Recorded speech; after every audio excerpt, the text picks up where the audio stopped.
Hello, I'm Stephanie Flanders, Head of Economics and Government at Bloomberg, and this is a session on rethinking global aid, global development assistance. We were just talking before this session.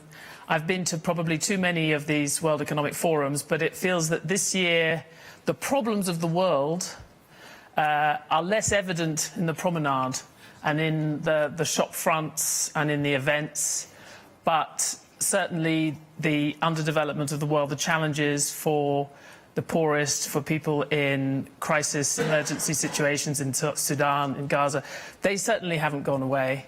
And actually some of the key tools that were used to support those situations have been whittled away or put through the shredder even in the last year. So this is a pretty urgent conversation, even though there aren't that many conversations along these lines happening at the World Economic Forum. And we have an extremely high-value, broad panel to discuss them, to think about not just what works, what hasn't worked in development assistance, but with putting our kind of realist hat on that we heard also from, for example, the Canadian Prime Minister yesterday, what could work, what is an effective approach to the world we see now, in the developing world, but also in the major donor countries. We have opposite me Arancha Gonzalez Laya, who's the Dean of the Paris School of International Affairs, Sciences Po. She's a former foreign minister for Spain and I've just recently announced, was co-chairing the Coalition on the Future of Development Assistance, which we might hear a little bit more about later. Senator Chris Coons, Senator from Delaware. Very good to have you with us. Senator, you've obviously been working across the aisle for many years in the area of development assistance. John-Arne Røttingen, who's the Chief Executive Officer for the Wellcome Trust, is one of the biggest philanthropic funders of health research in the world. And Minister Ronald Lamola, the Minister of International Relations and Cooperation at South Africa. I want to make sure that we have a bit of diagnosis and a sort of scene set of where we are and what the problems we see.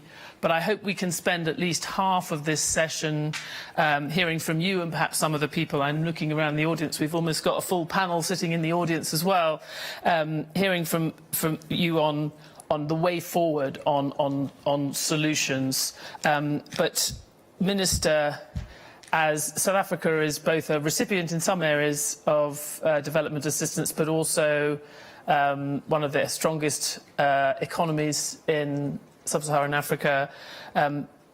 From your perspective, how do we rethink global aid? What is to be fixed and what works? Thank you very much for the opportunity, and to all the fellow panelists, good morning. We are fortunate that we have just hosted the G20, and it highlighted a number of the issues in relation to global aid, but also to global development finance, noting our reality, particularly in Africa, sub-Saharan Africa, that we only receive maybe about 5% of the global finance in terms of climate change mitigation, less than 5% of it, whereas we are the most affected. And in sub-Saharan Africa, the cutting of the aid to various countries, particularly on healthcare. At least we have the Global Fund that did the replenishment in last December. But the retreat by major donors, obviously led by the US from these big multilateral donor platforms, does need a rethink. And also a rethink of the international financial architecture itself, because that gap where the international financial architecture is not funding climate change in the continent, in Africa, leads to a gap where you must now have a huge donor funding and all that. But as we speak now, in most sub-Saharan Africa is being ravished by huge inclement weather, including in my country, Mozambique, and so forth. And we now carry the burden to respond to this challenge that has been caused by global industrialization. So we think that from the outcomes of our G20, there are clear recommendations that we believe could take the matter forward, including the expert panel on debt sustainability that was led by our former Minister of Finance, and also the expert panel on inequality that was led by Sir Joseph Stiglitz, which underline some of the factors. We also think that there is a need for the global community to work together in terms of resolving the global conflicts, instead of only one country trying to resolve all the global challenges, because you need the multilateral institutions, you need the world to work together to resolve the conflict in Gaza, the conflict in Sudan. I've recently returned from South Sudan, where also the internal displaced people cannot really access aid because of a raging conflict.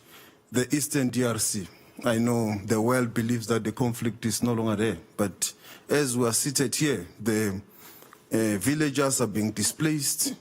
There is a raging conflict that needs humanitarian assistance. So I think for us, the first point is the world working together. And you referencing Mr. Kuna from Canada's speech yesterday, maybe that is the real awakening that South Africa has always been advocating for the global community to come together to resolve and speak in one voice on all these challenges. Arancha, Gonzalez, I'm sure you agree with a lot of that, but we know also that the sort of traditional multilateral institutions, the sort of web of coalitions and major donors that have worked, that have sort of come to approaches on development assistance over the years have been undermined in some quite important ways, are being questioned, even by Mark Carney yesterday, saying the multilateral institutions would actually, we're going to maybe have to have more flexible coalitions. What's the approach that you would see to rebuilding or maintaining the support for the kind of priorities the minister's talking about? So the first thing I would tell you, Stephanie, is that I'm very glad that we are having this conversation here, because when I come to Davos, in Promenade Avenue, one side is all about geopolitics. The other side is all about artificial intelligence. But what do we do with the 700 million people that don't have access to electricity? What do we do with the 3 billion people that don't have access to internet? What do we do with the 1.5 billion adults that don't have digital skills? This is the conversation we want to take here. I'm going to take it where Minister Lamola left it. We have to be very clear that some have lost the appetite for international cooperation, but many still believe that this is the only way forward. So with the many that still believe that this is the way forward, in my view, we've got to relook at how we do development cooperation. This is a bit what we will try to do in this new coalition that is being launched today. That I will co-chair with former Vice President of Nigeria, Jimmy Obasanjo. It's Osinbajo, sorry. It's a good way to send a signal that some of us, different regions, different backgrounds, still believe in this. We need to, in my view, have a look at the system of development cooperation. Partly is the aid. It's only 10%, but it's essential in parts of the world where trade, investment, private sector will not go. How do we make sure that it is going there, that is going to Sudan, that is going to Gaza, that is going to fragile and post-conflict countries, that is going to the objectives that maybe a private sector is not interested in supporting: institutions, data collection, humanitarian work. So how do we first rethink this part that is aid, and we maintain this in our political radar, in the political radar of the countries that provide this 10% of the aid. Then we need to look at the other part, the ecosystem that is going to suffer from the geopolitical power struggle that we see in the world, but that offers incredible opportunities.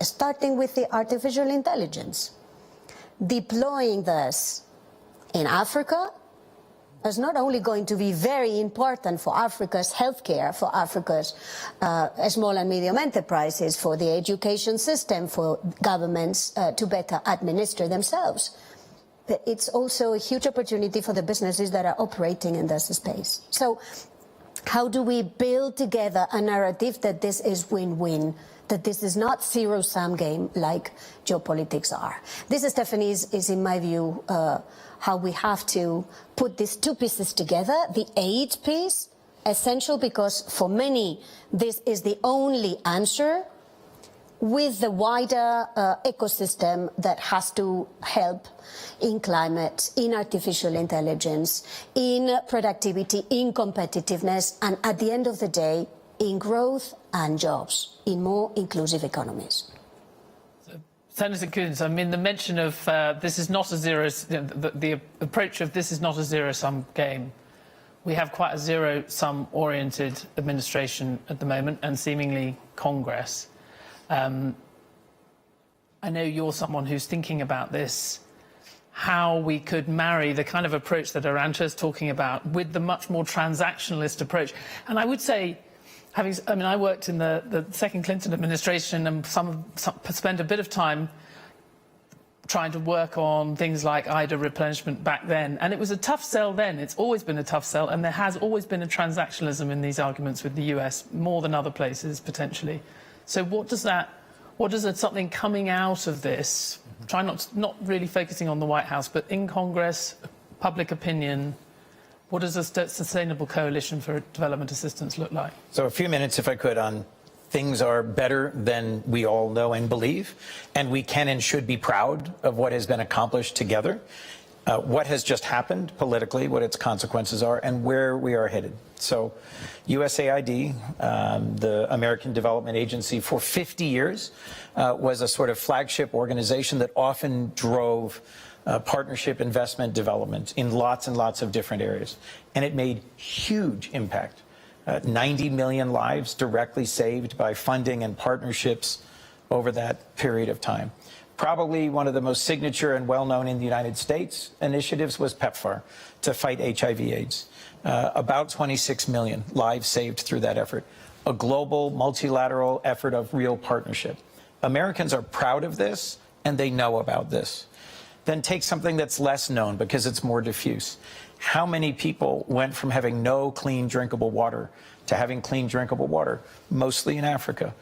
10 years, 50 million people. When Americans hear things like this, they say, okay, good. One of the challenges is that it is a widespread misperception. The average American for years believed that foreign aid was at least 10% of our budget. I used to jokingly say to Bono, you should campaign for the one campaign, make it 1% of our budget. That would have been an increase. There's been pushback, and it's part of a larger theme that you hear from the administration. Burden sharing. We spent most of the money that kept Europe safe and secure through NATO.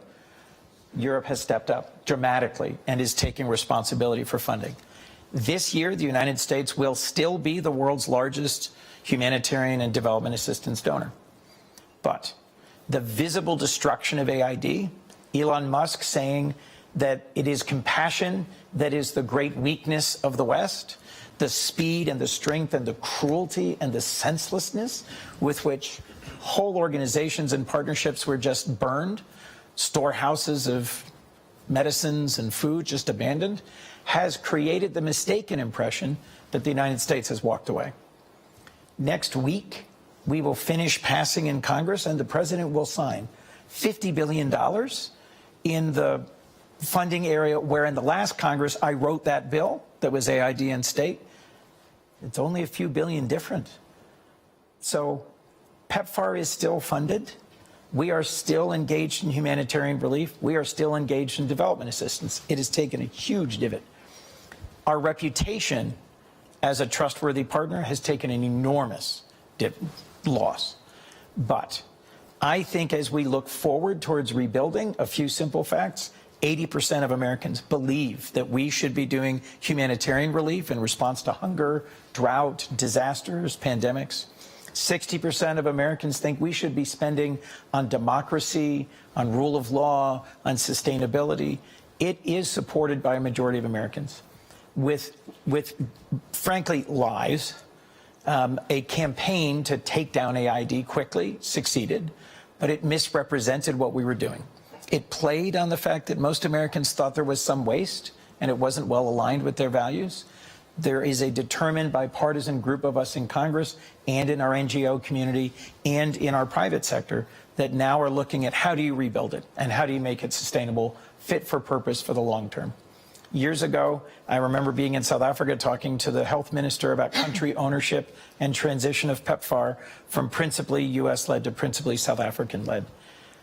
Unfortunately, many nations have said, we can't count on you. Now we have to reimagine. I hope that we will be there in this next chapter. And I did listen to Prime Minister Carney's speech last night, and I thought, okay, the United States needs to re-engage, to use the platform of things like the Development Finance Corporation and the MCC to partner with existing entities like the World Bank, the IMF, and multilateral efforts, harness our private sector, use next generation technology, and continue our engagement in addressing things from public health to education to energy. Because at the end of the day, America, to the extent it has been great, it was because it was good. We are having a fight over who are we as a country. Are we cruel and transactional, or are we compassionate and reliable? Give us a little time to have that fight within ourselves about who we are. Don't give up on us.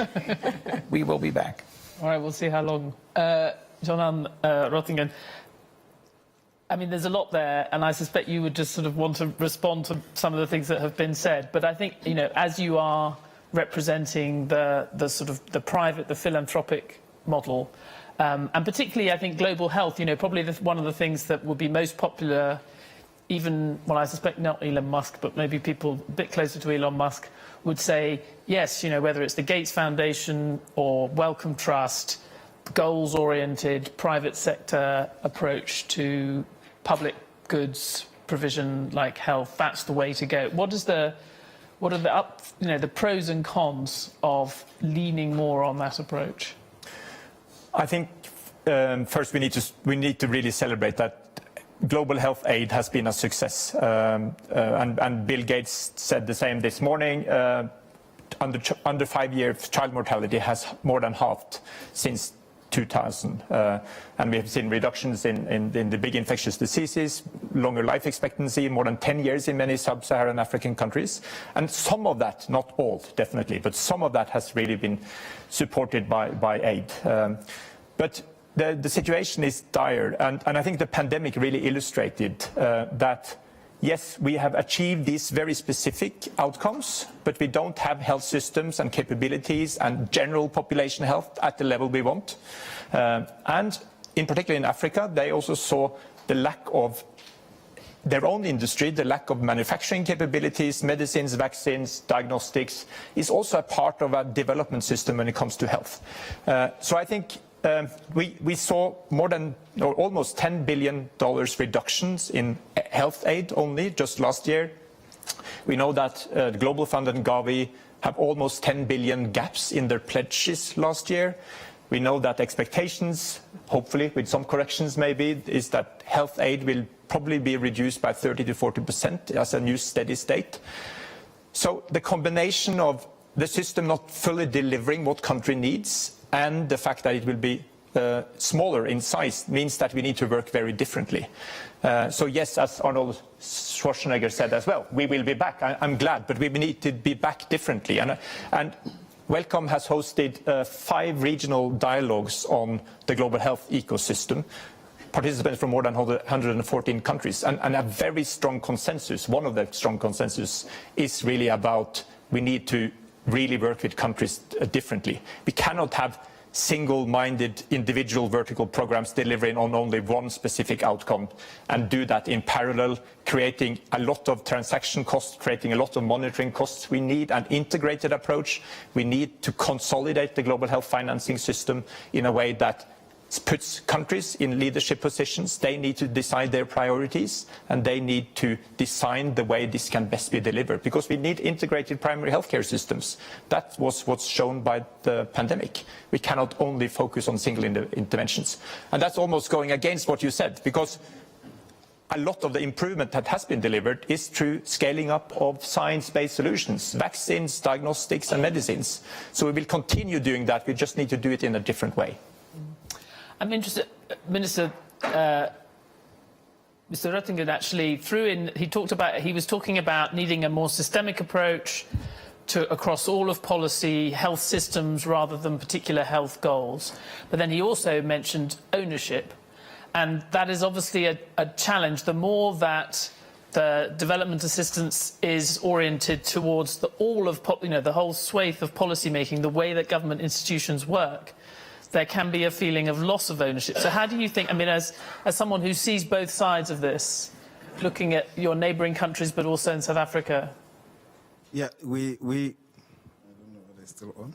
Yeah, we also saw it during the COVID, as he mentions. You will remember that one of the challenges was vaccine hoarding, which we had to engage with the global north to open up, particularly for the African continent. And one of the outcomes was building our own vaccine capability in terms of manufacturing, which is something the Africa CDC is currently leading. But the patterns and the allowance for that to happen is still going very slow. But that is the work that the world needs to work on for us as Africa to be self-sustainable. And on what Senator Coons said about his discussion with our Minister of Finance a long time ago, our Minister of Health, to encourage us to have a self-sustainable health program, particularly with regards to PEPFAR, which was dedicated to the HIV and AIDS. By the time there was an announcement on the executive order to cut the PEPFAR for South Africa and some parts of sub-Saharan Africa, we were at 80% self-sustainability program. It has had an impact, but at least because of that building up over years to be capable to do it. So it's clear that when there is a convergence of mind, we can all be able to scale up to do it, and that can reduce the reliance more, but the state being self-sustainable, but also have ownership of the program. And that is what we are remaining with now. We own the process now of running the HIV and AIDS program, but we do get a lot of support from the Global Fund and also from the world.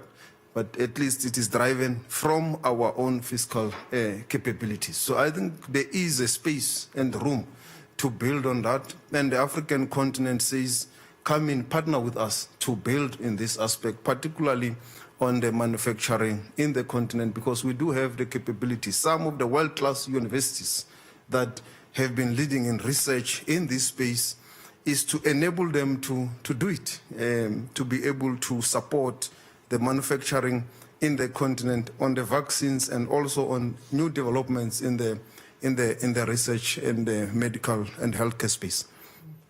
Arancha, one of the things that I sort of associate you with you is you always say we can't just talk about development assistance by itself. We have to think about economic policy, geopolitics in the whole. Of course, we've seen that in a negative way in the last year with the UK government cutting development assistance in order to increase defence spending. But how is given that we have this very changing geopolitical environment, and given that we have the sort of the new player, or relatively new player of China, really very involved in ways that are sometimes in line with global development assistance goals and other times not, in sub-Saharan Africa, in other places, how should we respond to that mix of things and be mindful of the geopolitics, as you've suggested?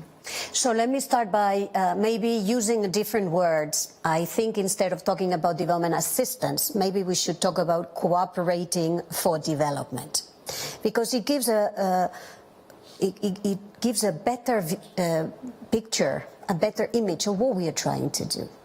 I'll start with the fact that this cooperation has to be towards strengthening states' capacities to deliver. So I very much agree with the Minister.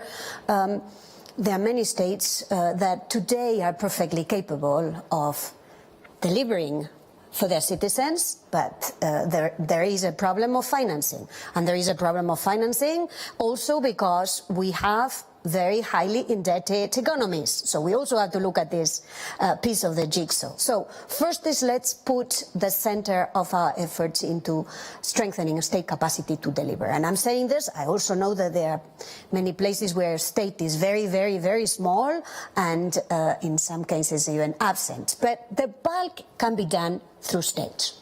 Second, yes, a number of funders are reducing their public contributions in the form of ODA, but they have very powerful public financial institutions. They have development banks.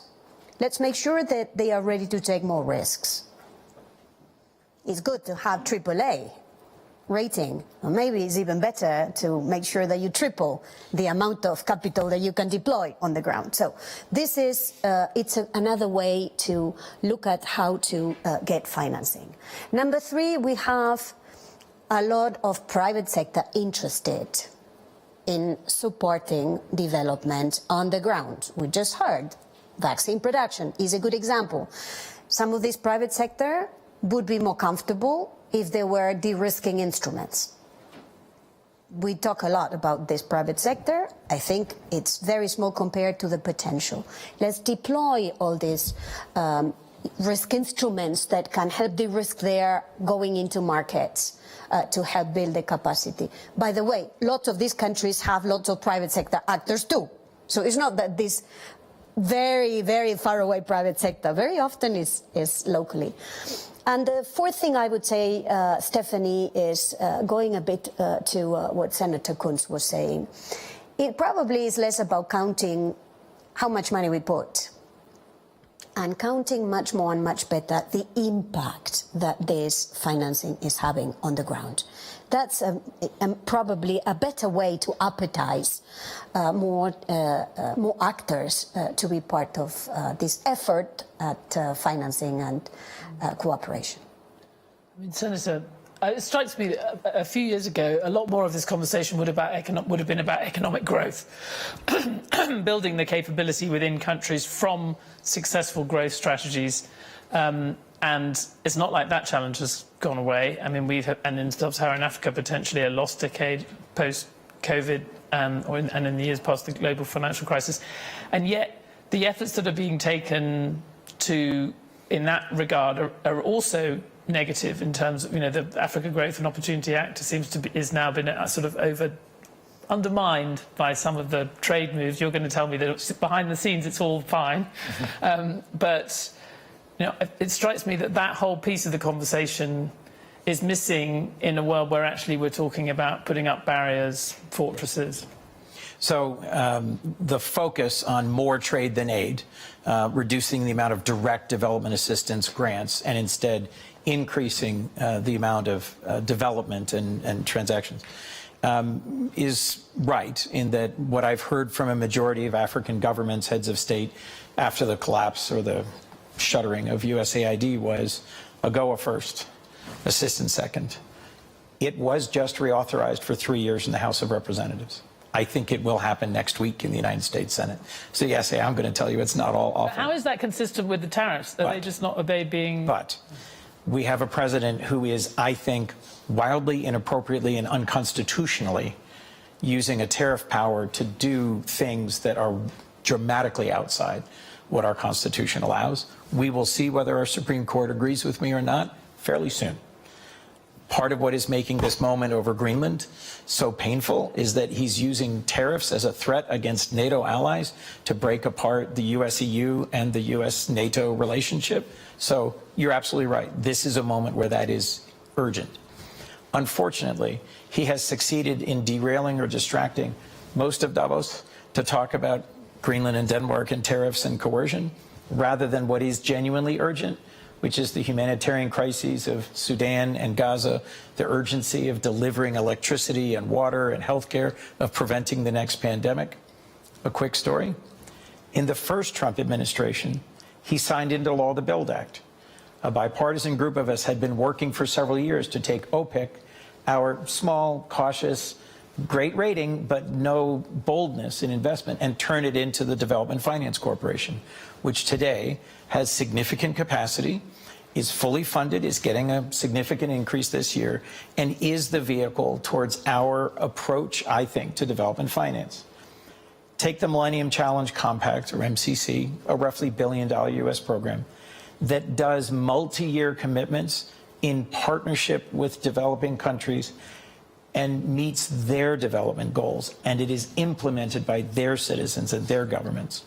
You take those two and superpower them with reliable access to our market, with reliable financing in partnership with the Bretton Woods institutions, and you've got something of consequence. Just to push back a little bit on that, but again, I'm very happy to be corrected because you'll make all of us feel slightly better about where the America is, That's my job here today, yes. It's not all awful. But the way that current members of the administration talk about the Development Finance Corporation is in a slightly different way. I mean, as in a much more sort of transactional, private, very, new private sector oriented, much more commercial approach to development. So critical minerals, all for us. Yeah, basically, as a vehicle, it's not quite the sovereign wealth fund, but it's has elements of the sovereign wealth fund that the president talks about. A current fight in Congress is over keeping the D. It is a development finance corporation, which by statute is supposed to be advancing development, not just extraction. It is not a sovereign wealth fund. It is a development finance corporation, and we are actively engaged in that discussion. It has a chief development officer. It is supposed to approach partners with an open hand, with a development focus. Yes, it is going to do more than initially imagined in critical minerals and in working with middle and upper income countries. But the reauthorization fight, which is joined right now, is about keeping it development oriented.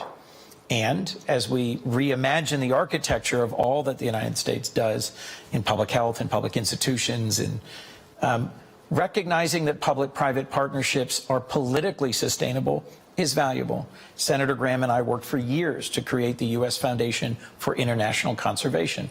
It's based on a model, Legacy Landscapes from Germany. The British government, the French government have expressed real interest in it. It is matching government contributions to conservation and human development financing with private sector. It so far has $200 million in it.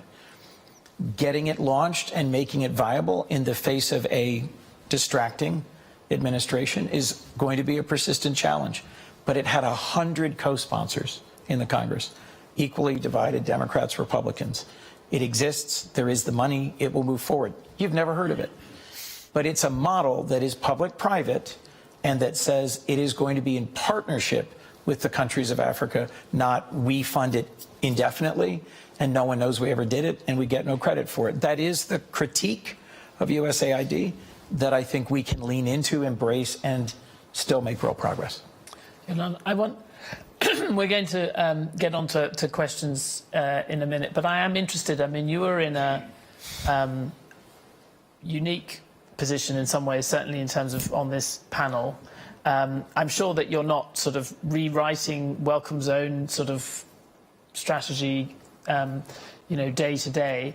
But when you think about how you can contribute to this conversation, how you as an organisation can be moving things in the right direction, what are you this year?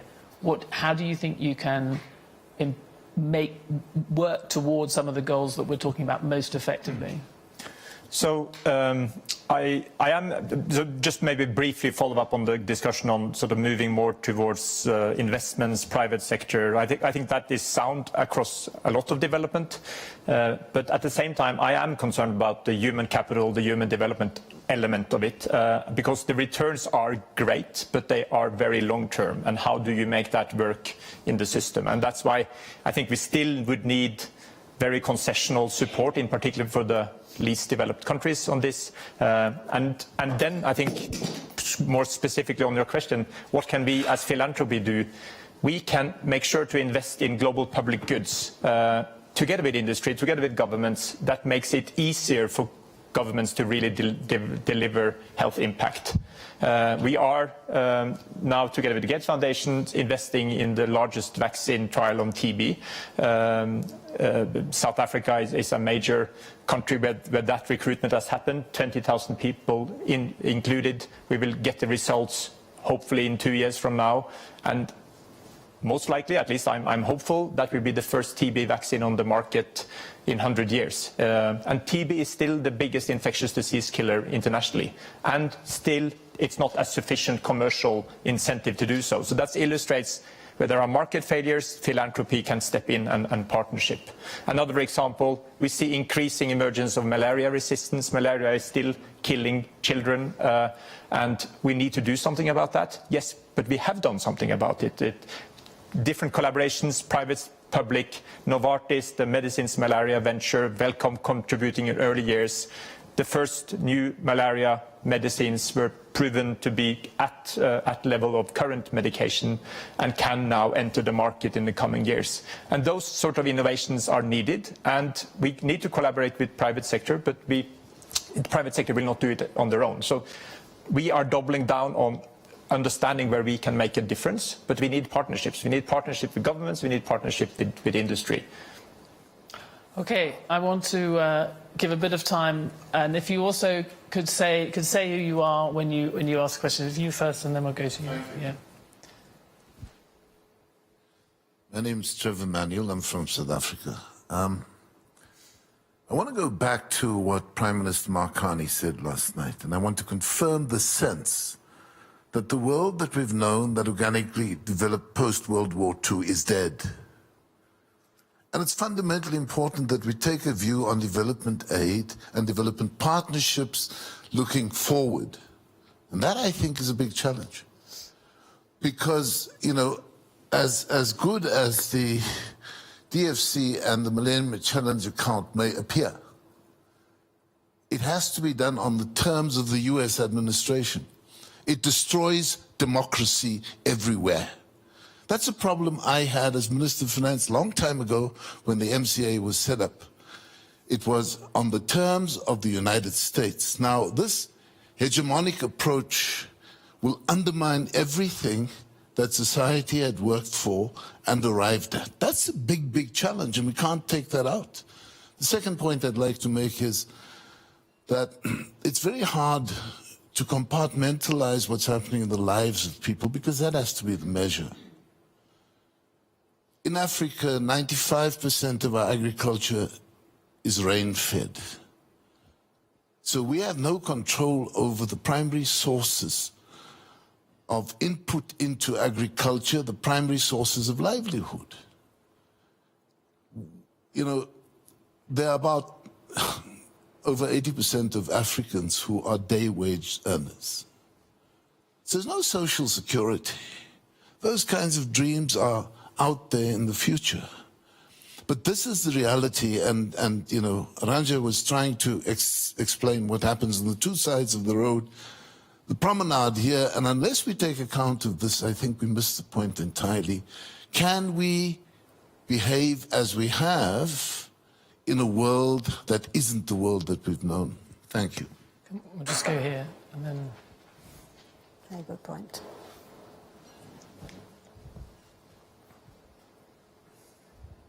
Thank you, thank you. I'm Mamadou Ndiaye. I'm the Chief of Staff of the Minister of Social and Solidarity Economy in Senegal.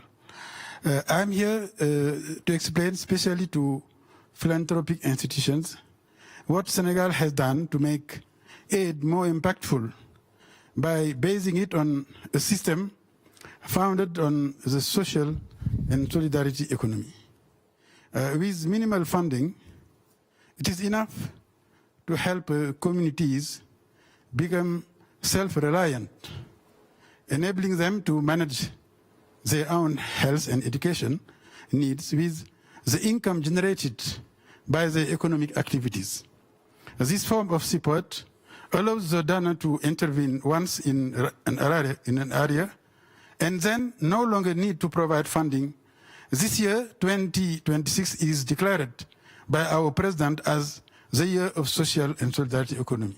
Welcome to all donors in Senegal. Thank you. And congratulations on the AFCON. very good point.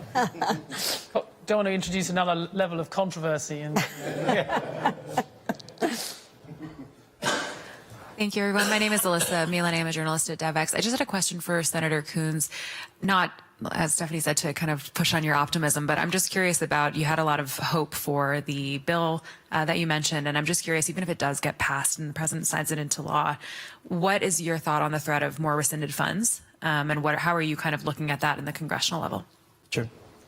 okay, well, I tell you what, why don't we answer that quickly and then we'll go to Rachel. Yeah. Yeah. So, you know, among the many tragic things, profoundly wrong things that have happened in this past year, the rescission of $9 billion of authorized and appropriated funds that were to go to feeding the hungry, responding to pandemics, improving the world, it was one of the worst in terms of the power of the purse and the balance between the president and the Congress. All of the bills that we are about to pass have what we call strengthening measures that in court allow us to say, no, the executive signed this bill and this bill says. For years, there was trust between the appropriators in Congress and the president, and things were not in tables and in statute. There was a dialogue, and they would seek approval and release from Congress so that when we passed something into statute, the administration largely carried it out. That's been broken. And so what many folks don't know, there have been 500 lawsuits against this administration in federal courts. 75% of them the administration has lost. Many of them were about the sudden firings, the cancellations of contracts, the refusal to follow statutes. I am not saying this is fixed. There is a huge risk of another round of rescissions. The head of the OMB, Russ Vought, the most powerful man in American government you've never heard of, his vision is to break the role of Congress. If they do another rescission, then our ability to appropriate goes away, really. And there are enough Republicans who have pledged they will not vote for another rescission. I'm holding my breath. I didn't think we would be here. The bills are all posted now. They're all public now. You can look at what the numbers are. We will have the vote before the end of this month. So if we collapse and fail and we do not appropriate and there is no more money and it's all by fiat by himself, then if you see me again, say that optimism was profoundly unwarranted. But there is enough determination to retain our power of the purse that I think it will happen this year. We're going to run out of time. Rachel, very briefly, and then we could have a response to what Trevor Manuel and the Minister said. Yeah. I wanted to just turn it back to the rethinking bit. So we've had a lot of discussion about what's gone wrong, but, you know, what can we do differently in the future? And so I'd like your response to, you know, two threads. One is we spend almost as much aid in middle-income countries and low-income countries, so there's a huge opportunity to focus more on low-income countries. And there's a lot of ineffective aid and a lot of areas where we have a lot of evidence that it could be extremely effective. So, you know, what are the routes to focusing our money on the most effective in the poorest countries? Okay, so I think we're not going to have time for everyone to respond to that, but I think also, given Trevor Manuel's comments and others, I mean, Arancha and the Minister, if you want to focus on that. Well, but provocations are supposed to, you know, provoke something. So, you know. So I want to thank publicly Senator Coons for what he's doing in the US. Because we need many more Senator Coons in the US Congress to stand up to make sure the US continues to be a partner. But if the US administration decides that the US is not a partner, make no mistake, the world is full of other partners that are ready to step in. So to your question, Trevor, the options are out there. So disengage from the world at your peril is my answer. Second point I would make is, yes, I totally agree with this. In a way, we have to rethink, especially the concessional financing that we have, to use it more effectively there where private sector trade investment will not go, irrespective of how much we de-risk.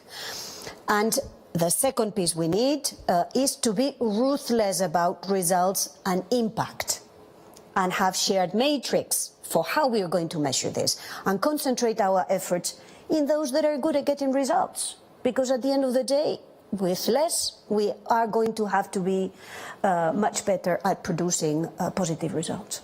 We've run out of time. I gave you the first word, you can get the last word. What is the single message that you would like people to take from this conversation? Yeah, thank you very much. Is that the world has to work together. And I agree with the Prime Minister of Canada's comment. We, for the whole of last year, South Africa raised the issue of the non-respect of the international rule of law for all the institutions that we have known after the Second World War, that they need to be respected, the UN Charter, its values. So I think us coming together, working together with the private and the civil society, NGOs and all that is what the world needs, to speak in one voice for humanitarian aid in Sudan, in South Sudan, in the Eastern DRC. All of us should call for the respect of humanitarian aid laws to enable access to aid in Gaza. The world can't keep quiet when it's clear that there is violation of international law. So this awakening, it's what we have always called for, and what led, we also see it in Europe. I heard also Van der Leyen's speech yesterday, which also point to the reality of a need for a coalition of the world to rebuild institutions and a new world order, but also to enable humanitarian aid, to enable development to happen in a cooperative manner. And that's what South Africa stands for: cooperation, respect of the UN Charter, and all of us working in unison. Thank you. Thank you for that, Minister. And I suspect most of the people, all of the people in this room, agree with that. There's a little problem with some of the people on the outside. But thank you very much for your contributions, and thank you all for coming.